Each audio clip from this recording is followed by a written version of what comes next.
Assalamu alaikum. My name is Mudassir Ayub. I am here to talk about second year physics chapter 16, alternating current. How can we produce alternating current? What is alternating current and how can we produce alternating current? तो यहाँ पर सबसे पहला point मेरा जिसे मैं discuss करने जा रहा हूँ वो है AC सोर्स। हम अल्टरनेटिंग करंट को कैसे प्रोड्यूस करते हैं। चैप्टर 16 को स्टार्ट करने से पहले मैं चैप्टर 15 के सेकेंड ईयर फिज़िक्स के चैप्टर 15 के कुछ कंसेप्ट्स को रिकॉल करूंगा, जिसमें हमने पढ़ा था alternating current generator. AC current कैसे प्रोड्यूस किया जाता है। अल्टरनेटिंग करंट जनरेटर जो अमूमन हमारे घरों में मौजूद है और जो पावर स्टेशन में होता है वो बड़े पैमाने पर होता है। हमारे पास यहाँ पर एक नॉर्थ पोल था और एक साउथ पोल था, जिसके दरमियान में हमने एक रेक्टेंगुलर कॉइल को रख दिया था। इस रेक्टेंगुलर कॉइल को जब हम नॉर्थ और साउथ पोल में रोटेट करवाएंगे एंटी क्लॉकवाइज, तो यहाँ पर दो लेंथ थी इस रेक्टेंगुलर कॉइल की, एक ए बी लेंथ थी और दूसरी लेंथ यहाँ पर थी सी से डी। यहाँ पर हमने जब इसे रोटेट करवाया एंटी क्लॉकवाइज तो इसमें ए बी लेंथ में डाउनवर्ड करंट प्रोड्यूस हो गया था और सी डी लेंथ में अपवर्ड करंट प्रोड्यूस हो गया था। कैसे प्रोड्यूस हुआ था, वहाँ पर motional EMF E is equal to V B L sine theta produce हुई थी, जिसकी वजह से वहाँ पर चार्ज इन लेंथ ए और बी में जो चार्ज पड़ा हुआ है उस पर एक फोर्स लगी, मैग्नेटिक फोर्स, जिसका एक्सप्रेशन है F is equal to Q V cross B.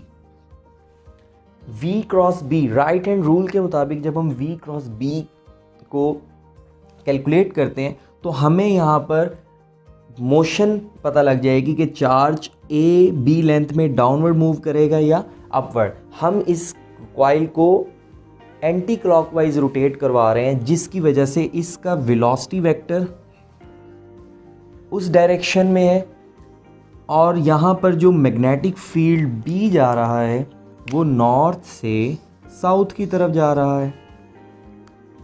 तो बी वेक्टर और वेलोसिटी वेक्टर के दरमियान में यहाँ पर जो एंगल है वो कौन सा एंगल है, 90 डिग्री। तो V क्रॉस बी, जब हम राइट हैंड रूल के मुताबिक V क्रॉस बी करते हैं तो चार्ज डाउनवर्ड मूव कर रहा होता है। A और ए बी लेंथ में चार्ज डाउनवर्ड मूव करेगा, उस पर जो फोर्स लगेगी एफ बी, मैग्नेटिक फोर्स जो लगेगी वो डाउनवर्ड लगेगी क्यू वी क्रॉस बी। और सेम एज इट इज़ यहाँ पर सी डी लेंथ, जब ए बी लेंथ उस तरफ मूव कर रही है तो सी डी लेंथ का जो वेलोसिटी वेक्टर होगा वो इस डायरेक्शन में होगा और बी की डायरेक्शन नॉर्थ से साउथ है, तो इसका भी एंगल 90 डिग्री बन जाएगा। यहाँ पर भी जब 90 डिग्री एंगल बनेगा तो V क्रॉस बी, जब हम राइट हैंड रूल के मुताबिक हिसाब लगाएंगे V क्रॉस बी, तो जो चार्ज पे फोर्स लगेगी वो फोर्स लगेगी अपवर्ड डायरेक्शन में। तो यहाँ पर जो करंट बनेगा वो किस डायरेक्शन में बनेगा, अपवर्ड डायरेक्शन में बनेगा। तो ये कुछ कंसेप्ट था। हमने इस अल्टरनेटिंग करंट जनरेटर से निकलने वाली आउटपुट का जो एक्सप्रेशन बनाया था वो बनाया था V is equal to V naught sine omega T. हम यहाँ पर जो डिस्कस कर रहे हैं अपना अल्टरनेटिंग करंट सोर्स को डिस्कस कर रहे हैं। अगर मैं यहाँ पर इसे ग्राफ की शक्ल में ऑब्ज़र्व करना चाहूँ तो मैंने उसके लिए क्या किया, इसी कॉइल का टॉप व्यू कंसीडर कर लिया। इसी कॉइल को अगर हम टॉप व्यू देखें, ऊपर से इसको ऑब्ज़र्व करें तो हमें कुछ इस तरीके से नज़र आएगा। यहाँ पर नॉर्थ और यहाँ पर साउथ। इसमें यहाँ पर ये जो सर्कल्स मैंने बनाए हुए हैं, ये कॉइल को अगर हम ऊपर से ऑब्ज़र्व करें तो ये कॉइल की ए साइड और ये कॉइल की डी साइड, हमें ए डी साइड नज़र आ रही होगी। इस ए डी साइड में ये इसका एक्सिस ऑफ रोटेशन, ये रोटेट कर रही है एंटी क्लॉकवाइज। तो जब यहाँ पर ये बिल्कुल नॉर्थ और साउथ पोल में बिल्कुल अपने ज़ीरो एक्सिस पर है, अगर मैं यहाँ पर एक्सिस ड्रा कर दूँ, ये अभी इस वक्त अपने 0 डिग्री ज़ीरो एक्सिस पर लाई कर रही है। जब कॉइल रोटेट करेगी 0 से 90 तक, यहाँ 0 से लेकर 90 डिग्री पर जब ये रोटेट करेगी यहाँ पर कॉइल जब रोटेट कर रही थी तो जैसे जैसे रोटेट कर रही थी चेंज इन फ्लक्स प्रोड्यूस हो रहा था। उस चेंज इन फ्लक्स से ही तो मोशनल ईएमएफ पैदा हुई थी। तो यहाँ पर भी जैसे जैसे 0 से 90, टॉप व्यू जब हम ऑब्जर्व करें 0 से 90 तक जाएगी, वैसे वैसे जो मैग्नेटिक फ्लक्स है थ्रू द कॉइल वो चेंज हो रहा है। जैसे जैसे कॉइल में से फ्लक्स चेंज हो रहा है वैसे वैसे उस लेंथ ए बी में मोशनल ईएमएफ पैदा हो रही है, और मोशनल ईएमएफ पैदा होने के साथ साथ उसमें करंट पैदा हो रहा है। और करंट किस डायरेक्शन में जा रहा है? डाउनवर्ड डायरेक्शन में। जब हम टॉप व्यू देखेंगे तो मैंने इस डाउनवर्ड डायरेक्शन को क्रॉस से शो किया हुआ है। आपको याद होगा चैप्टर 14 में हमने डॉट और क्रॉस नॉमिनेशंस की थी। यहाँ पर क्रॉस कब यूज़ होता है और डॉट कब यूज़ होता है? कोई चीज़ आपकी तरफ आ रही हो टूवर्ड्स यू तो हम डॉट यूज़ करते हैं, कोई चीज़ आपसे अवे जा रही हो अवे फ्रॉम यू तो हम क्रॉस यूज़ करते हैं। इसको इस तरीके से याद कर लें कि कोई एरो, जब कोई एरो आपकी तरफ आ रहा होगा तो आपको आगे से टिप नज़र आएगी, और जब एरो आपसे दूर जा रहा होगा तो आपको क्रॉस नज़र आएगा। तो इस तरीके से भी हम क्रॉस और डॉट का कंसेप्ट याद रख सकते हैं। यहाँ पर क्रॉस क्या शो कर रहा है? जैसे जैसे 0 से 90 कॉइल रोटेट कर रही है तो क्रॉस ए बी लेंथ में, ये जो ए हम यहाँ से इसका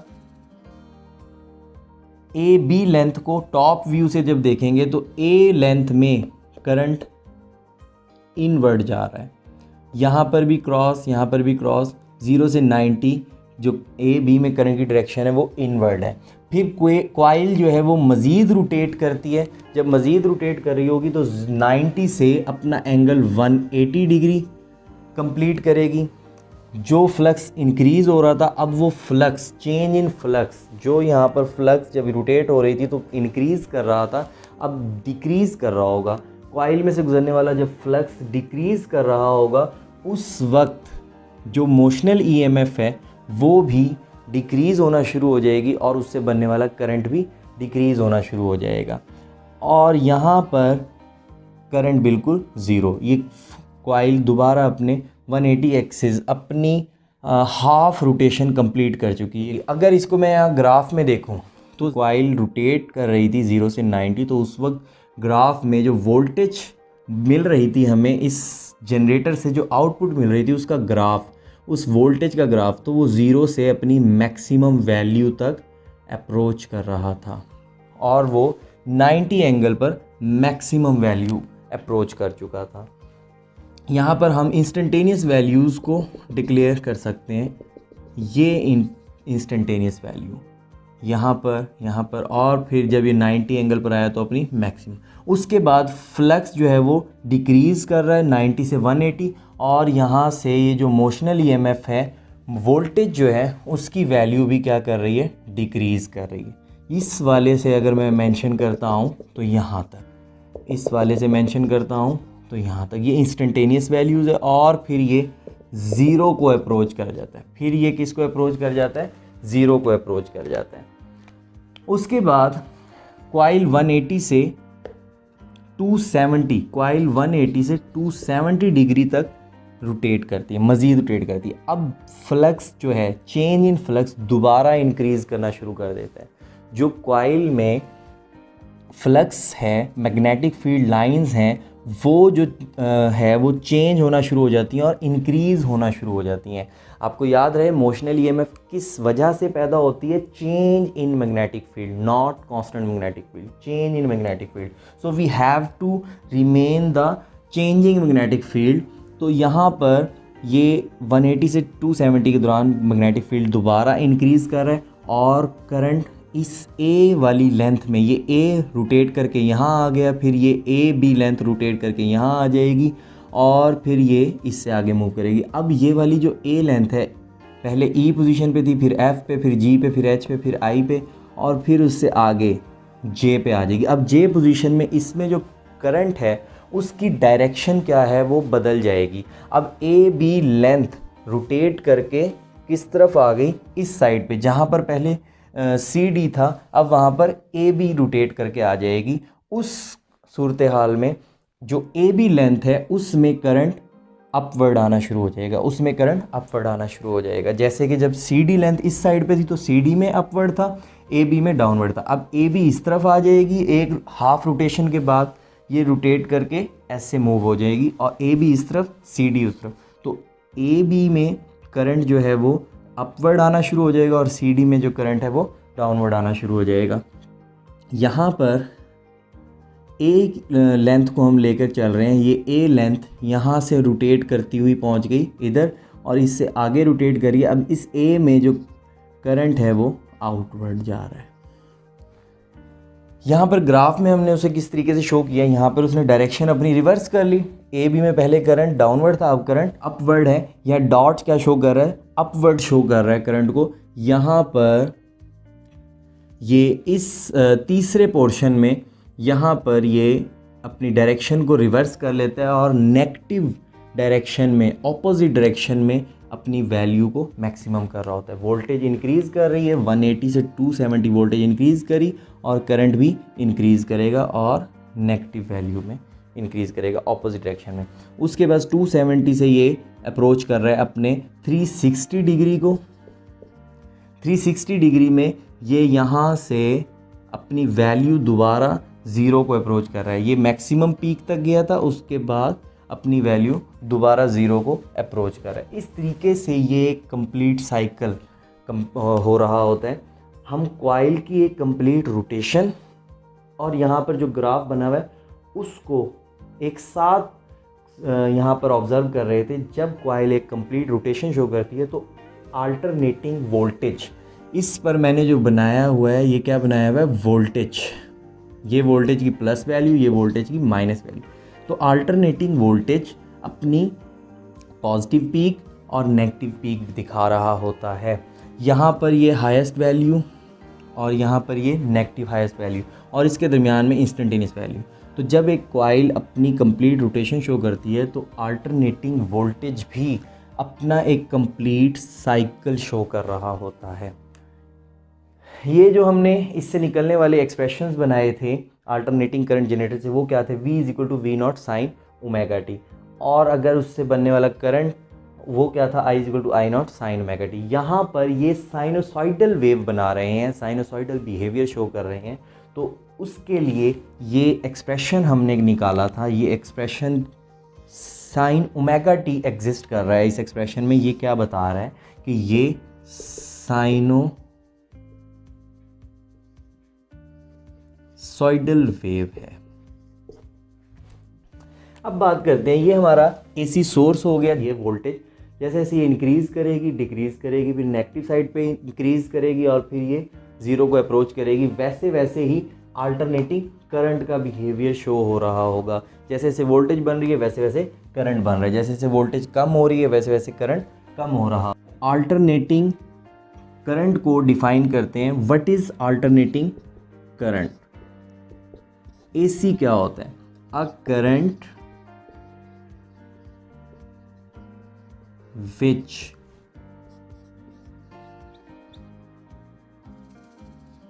changes its magnitude continuously.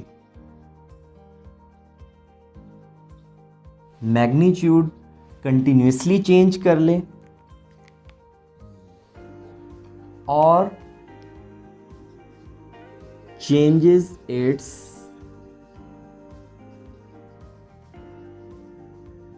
Direction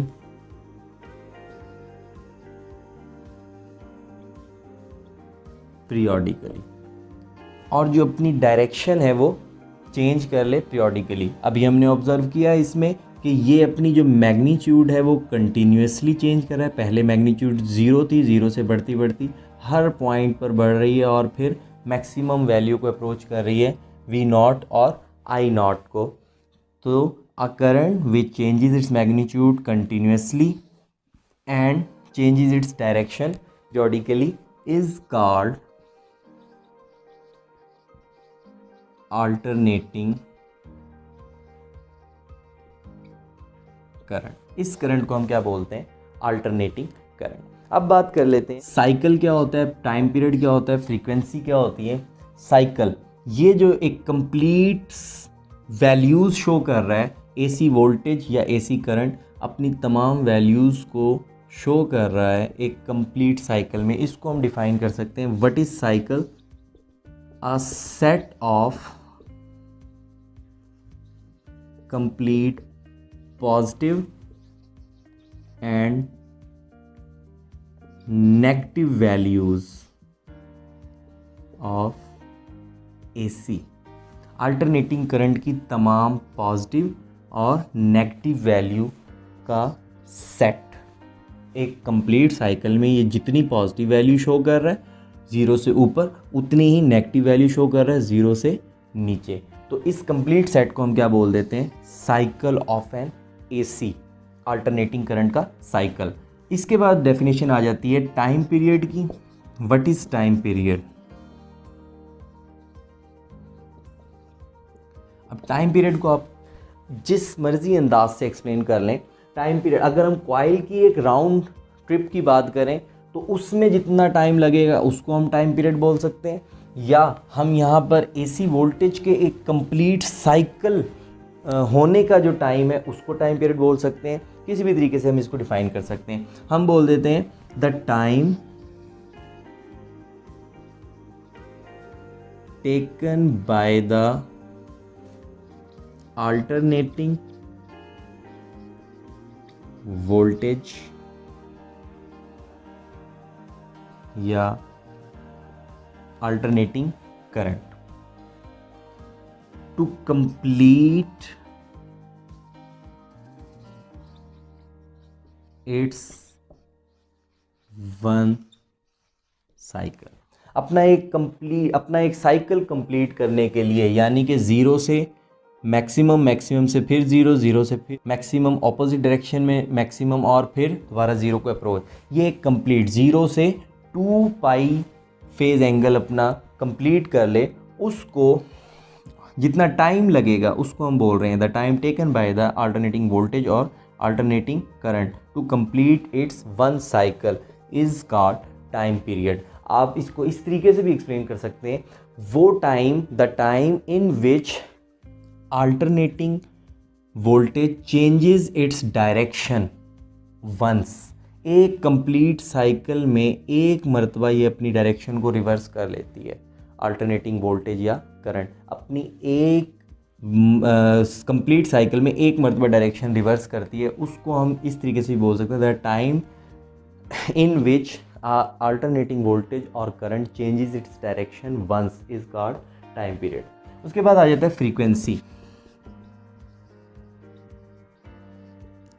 what is frequency, the number of cycles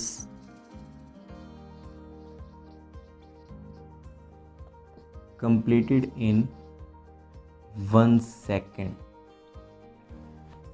coil rotate कर रही है अपने एक्सिस के अबाउट। कॉइल एक सेकंड में जितने साइकिल कंप्लीट कर लेगी उसकी फ्रीक्वेंसी वही होगी। इससे मुराद ये है कि जनरेटर, अल्टरनेटिंग करंट जनरेटर की जो रेक्टेंगुलर कॉइल है वो एक सेकंड में जितने साइकिल कंप्लीट करेगी उसकी उतनी ही फ्रीक्वेंसी होगी। अगर एक सेकंड में एक साइकिल कंप्लीट कर रही है कॉइल तो उसकी फ्रीक्वेंसी होगी 1 हर्ट्ज़। अगर एक जो हमारे पाकिस्तान में जो फ्रीक्वेंसी आती है, जो आपके घरों में जो अल्टरनेटिंग करंट सोर्स आ रहा है उसकी फ्रीक्वेंसी 50 हर्ट्ज़ होती है। यानी कि इसका मतलब ये हुआ जो पावर स्टेशन जो हैं वहाँ पर जो कॉइल रोटेट कर रही है वो एक सेकंड में 50 साइकिल्स कंप्लीट करती है। तो इसका जो यूनिट है वो हर्ट्ज़ या साइकिल पर सेकंड दोनों यूज़ होते हैं। यहाँ पर जो हमारे पास इन पाकिस्तान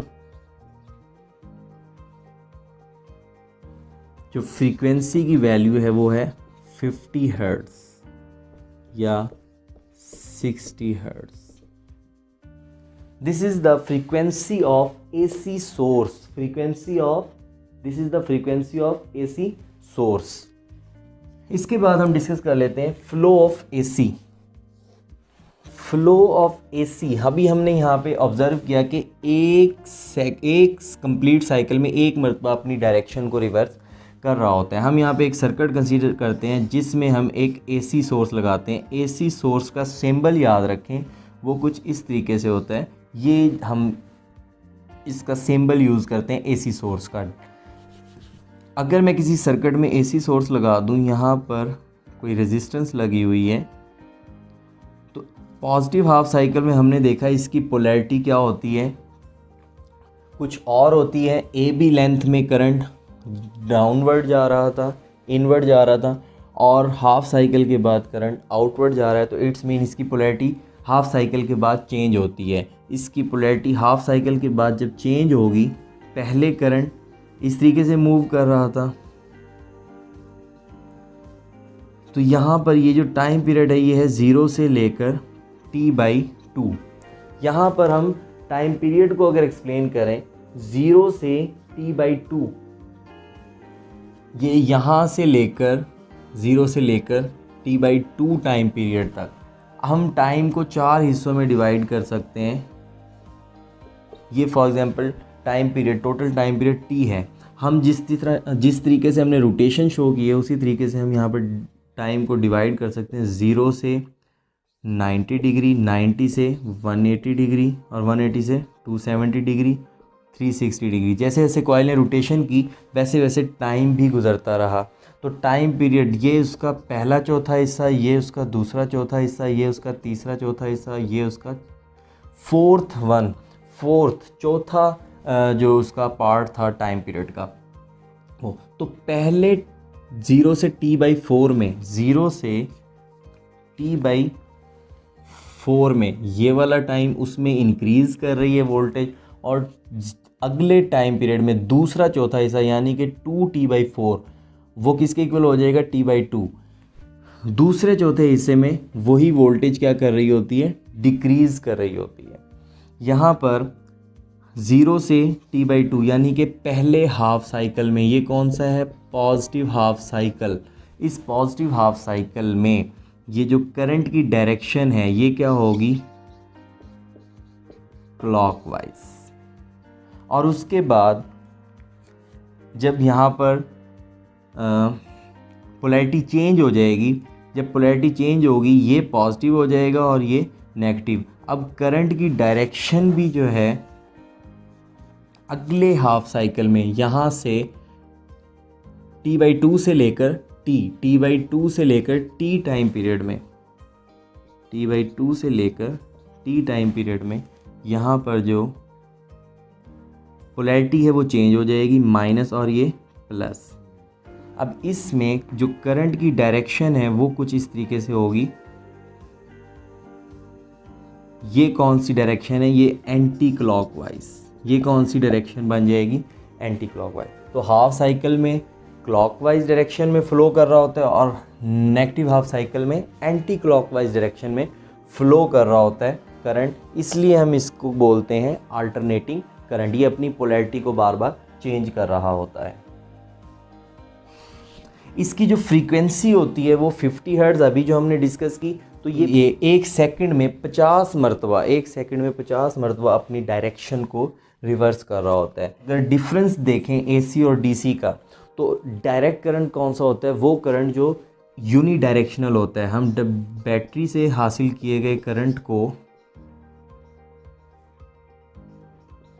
फ्लो करवाते हैं तो पॉजिटिव से नेगेटिव की तरफ करंट फ्लो हो रहा होता है, और बाकायदा चार्ज फ्लो करके पॉजिटिव से नेगेटिव की तरफ मूव करता है। इलेक्ट्रॉनिक करंट की बात करें तो इलेक्ट्रॉन नेगेटिव से पॉजिटिव की तरफ मूव करेगा। लेकिन यहाँ पर जो अल्टरनेटिंग करंट होता है उसकी डायरेक्शन रिवर्स हो रही होती है बार बार।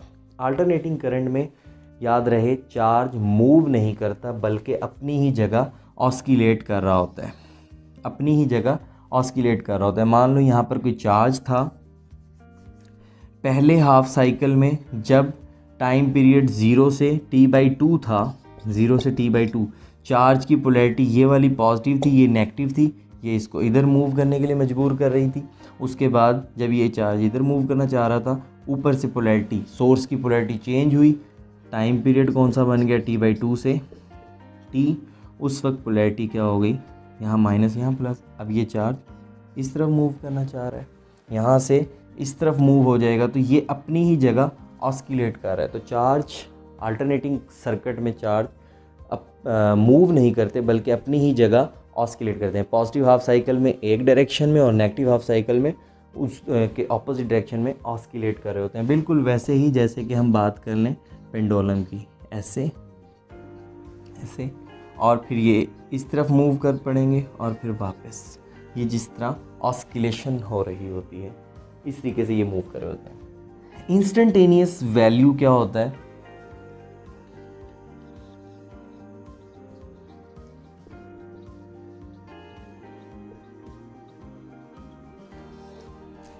the value exists in a circuit, the value of AC voltage or current, the value of V and I, alternating voltage या alternating current, exist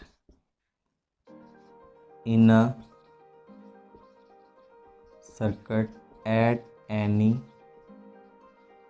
time t, किसी भी वक्त के किसी भी लम्हे सर्किट में जो अल्टरनेटिंग वोल्टेज और करंट की वैल्यू एग्जिस्ट करेगी उसको हम क्या बोल देते हैं, इंस्टेंटेनियस वैल्यू। उसका फार्मूला है v = v0 sin 2π/t cross t। इस एक्सप्रेशन से हम वेरिएशन इन द करंट और वोल्टेज कैलकुलेट कर सकते हैं। वो उसका एक्सप्रेशन कुछ इस तरीके से होगा, variation of I with phase and time. हम फेज़ और टाइम के लिहाज से जो करंट में राइज एंड फॉल आ रहा होता है हम उसको ऑब्ज़र्व करते हैं। उसका फार्मूला है I = I0 sin 2π/t cross t। जब टाइम ज़ीरो था उस वक्त I = I0 sin 2π/t, हमने यहाँ पर जो स्मॉल t की जगह क्या पुट कर दिया, ज़ीरो पुट कर दिया, और जो फेज़ एंगल था, ये जो एंगल साइन के अंदर जो एंगल पड़ा हुआ है ये सारे का सारा ज़ीरो हो गया। साइन ज़ीरो में क्या देता है, ज़ीरो, तो I = 0। जब फेज़ ज़ीरो था उस वक्त करंट भी ज़ीरो। यहाँ पर ये फेज़ एंगल ज़ीरो था तो उस वक्त करंट की वैल्यू और वोल्टेज की वैल्यू भी ज़ीरो थी। आपकी बुक में यहाँ पर वोल्टेज की एक्सप्लेनेशन दी हुई है, एक्सप्रेशन बने हुए हैं, मैंने यहाँ पर करंट के एक्सप्रेशन बना दिए हैं। उसमें अब जब हम टाइम पीरियड t/4 पुट करेंगे, जब टाइम 0 से t/4 ये वाला टाइम गुज़र चुका था, उस वक्त वोल्टेज इंक्रीज़ करेगी। जैसे जैसे वोल्टेज इंक्रीज़ कर रही थी वैसे वैसे करंट भी इंक्रीज़ कर रहा था।